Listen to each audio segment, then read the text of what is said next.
You know, That's Miguel, it. you were talking about how nobody ever wants to raise their taxes. And, I was thinking about, I was thinking about the fact that I went to public school in Newton, Massachusetts, all the way through high school. My husband went to public school in New York all the way through high school. We had great educations, went to really prestigious universities, all of that. But when we came to Texas, we decided to go the private school route. And it began with wanting our kids to have a Jewish education. But, when I think about it now, David and I made that decision without really taking into account all of the benefits of public education that have sort of contributed to our whole attitude toward the role of public education in democracy, right? I mean, not only did I go to public school, but my father, my grandparents were immigrants.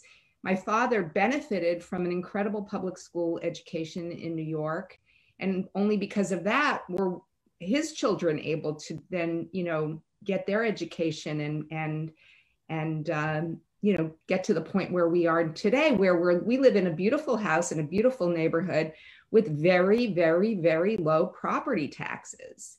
And, we were fortunate enough to be able to send our kids to private schools in some ways, but our decision also reflected a lack of faith in public education that now I see was caused by systemic underinvestment, not just money, but just people's investment in a public school system with time and talent and thought and government engagement. And so I realize now that by opting out of that system, we contributed to that underinvestment, even though we didn't intend to do that. So what can we do? I mean, part of me thinks, well, maybe I do have to pay more taxes if I want to reverse this kind of self-fulfilling prophecy, which isn't even consistent or realistic, that private schools and charter schools give a better education than our Dallas public schools. I mean, that's not even true in a lot of cases. But if we want to reverse that perception, what do we need to do? Well, here's the thing, Nancy. Thank you for sharing that beautiful story. I think it's important to understand a few things. One, and let me just reiterate, this bond will not be to the viewers. This bond will not be a tax increase. However, when we have asked for voters to raise their taxes for Dallas ISD, they did it. And they did it with 60% of the vote back in 2018. And that tax ratification election allowed us to do things like expand early childhood education, pay our teachers more, create these mixed socioeconomic integration schools, which I'll talk about in just a second. But Dallas voters want Dallas ISD to succeed. And when we have asked them for a tax increase, they have increased their taxes. Now, we brought the tax rate back down because of the school finance legislation. So it's actually where it was before we asked them to raise their taxes. But that's what's also so. The state is making us keep our taxes low, even though we brought that's exactly right. We brought our taxes back down because basically what we were able to get from the taxpayers back in 2018, we've now been able to get from the state.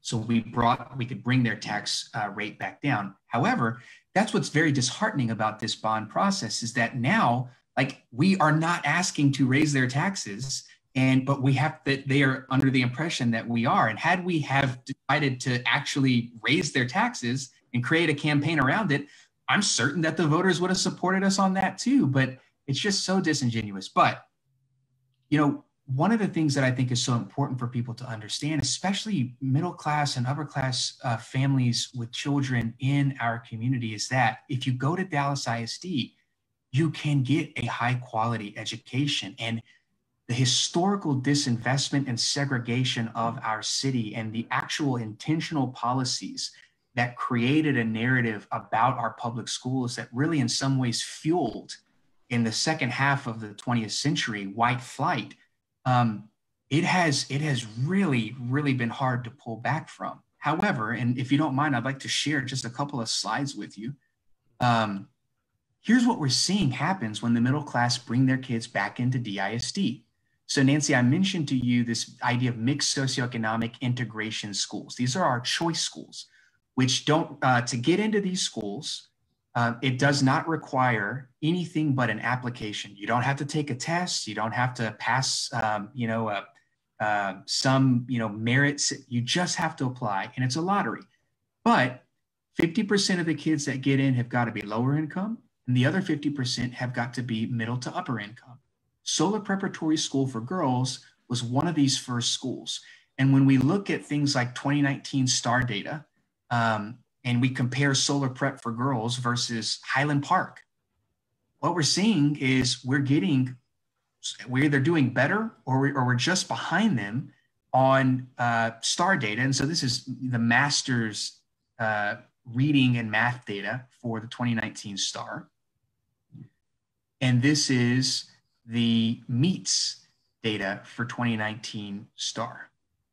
And when you look at those data, you wonder, like, 51% of these kids at Solar Prep, they're lower income.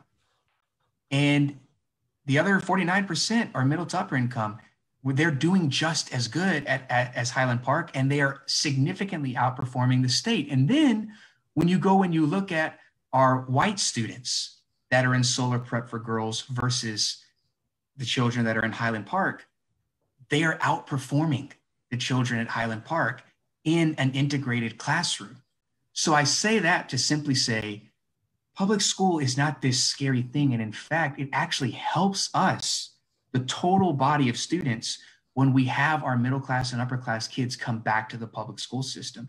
Their achievement does not decrease. It actually stays the same or increases, and everyone else around them does as well. And then the societal impact that has when Black and brown and white kids from all walks of life are in the same classroom, that is what our society needs, especially right now. So integrated education, when done right, works best for kids.